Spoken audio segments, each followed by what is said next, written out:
আজকে আমরা দেখব তৃতীয় পর্যায়ক্রমিক মূল্যায়ন 2025-এর জন্য পঞ্চম শ্রেণী আমাদের পরিবেশ থাকতে একটি মডেল প্রশ্নপত্র, যেখানে 50 নম্বরের পরীক্ষা।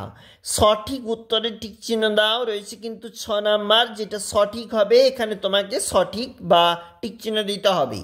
শূন্যস্থান পূরণ করো এবং এখানে রয়েছে মোট 6 নাম্বার। বাম দিক ডান দিক দুটা দিক রয়েছে, এই দুটাকে কিন্তু ঠিকঠাকভাবে মিল করতে হবে, এর জন্য থাকছে 6 নাম্বার। পরের পেজে চলে যাই, যেখানে 2 নাম্বার পেজ বলেছে ঠিক হলে ঠিক, ভুল হলে ভুল, এবং মোট 4 নাম্বার রয়েছে। একটি বাক্যে প্রশ্নের উত্তর দাও বা শব্দে, এগুলোর জন্য মোট 8 নাম্বার, এবং সংক্ষিপ্ত যে উত্তরধর্মী প্রশ্ন 4 নাম্বার করে রয়েছে। মোট 5টি প্রশ্ন, সেই জন্য রয়েছে মোট 20 নাম্বার।